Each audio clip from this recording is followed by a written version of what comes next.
My name is Luke Taylor. I've been building this microscale pretty much for about 10 years now. Yeah, and it actually original part of it's actually in that corner where I have the museum, and that was built in 2006. So this has been a labor of love for a lot of years here. Yeah, exactly. And so it expanded out into all of these. The museum became something that I built in the past year to house the actual original starships, because it's all futuristic. So you've got these different starships that I had actually built on the Design by Me program. So, and I was able to order the parts to actually make these real. So, and then I have this tower here that was actually built and designed around the minifigures, because in 2010 when they did the Kids Fest in Boston, they actually handed those out, so I actually designed that building around them as a monument. Okay, featuring the minifig. Yeah, which is why I called it, this piece is called the monument, just for that reason. So, what are some of your other favorite towers in this section? I'd have to say the spiral is one of my favorites, using all the transparent with the orange solid stub. So I think that looks really cool. I've gotten some really nice effects just when the sun hits it just right. Okay. So, and it looks like it just glows. Yeah, it does look very neat. And that's all hollow inside there? It is, yeah. I mean, I can literally put my whole hand in there. It's just a tube. So, but yeah. And it's continued, it's never ending. This is just never ending. I still find even throughout here, there's a few spots where I'm not finished. You know, my motto is it's not done building until every stub is covered. So, but there you go. So then if we move out front here, you've got some of the spacecraft you mentioned here. Yep.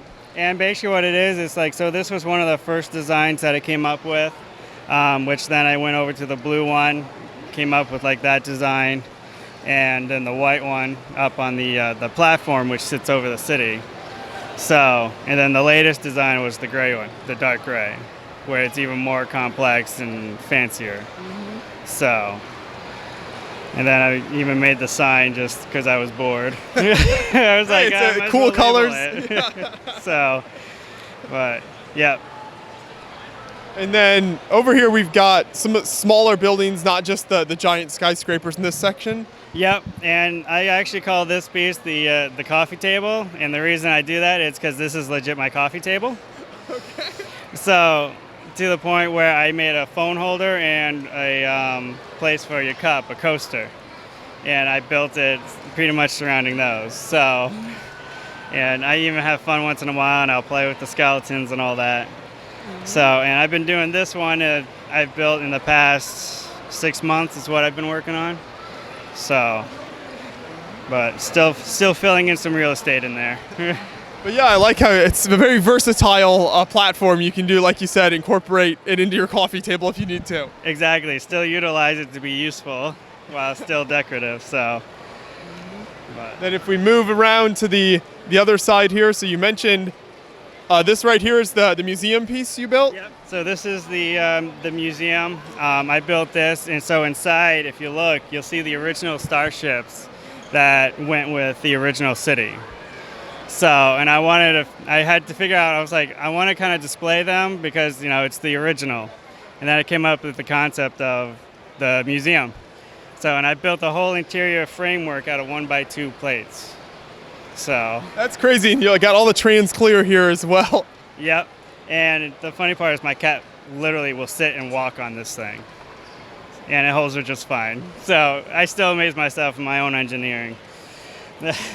So then you got the original portion right there, where you can definitely see the kind of rainbow warrior effect there. Yeah, and a lot of it's like sun bleach. It's also like dirt bleach, because when I was a kid, my older siblings, they, for some reason, had them outside where they got buried in the dirt. And so when I was old enough and playing in the dirt, they were coming out of the ground. So I was literally digging for Lego. So. And then what are these buildings down here? So these, I actually just kind of built them because when I had my office in Boston, I had a flat surface. I was like, well, I know what I could put there.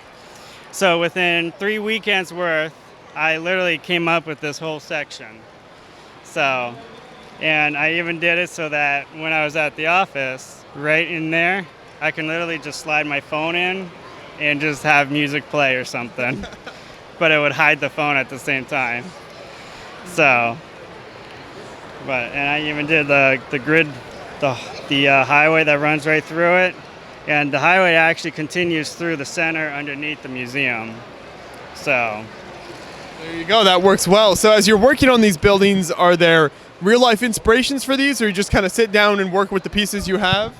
So a lot of them, they're just what I call freestyle builds, where I have no idea what I'm coming up with and where I'm going to put like all these small pieces like you see in the back already. Like they're all in just piles. And I'm just sorting through. I was like, well, I can connect this with this using this clear piece. And this is the form and shape. So a lot of it I kind of call freestyle fillers. So, but I do have certain pieces where I actually used the computer to pre-design them, and I was able to then build them. Okay. So, like those 2 blue ones in the back and the 2 white towers, like those are actually designed on the computer before. And then you translated that into physical bricks. Yeah. So, because I came up with the idea, but I was like, but I didn't want to forget it. So I used the computer as my database to save the ideas for later construction.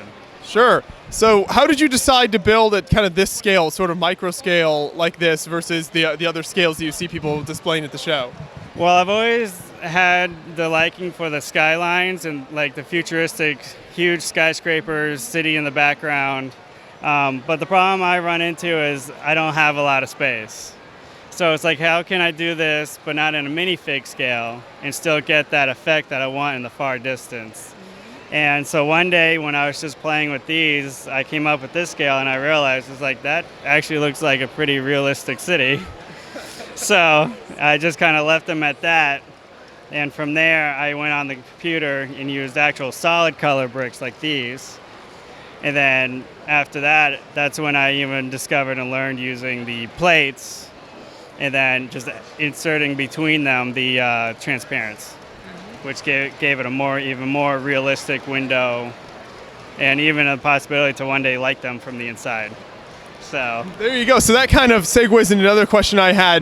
What pieces do you find kind of building at this scale? Are there a few types of pieces you found that work really well for creating buildings?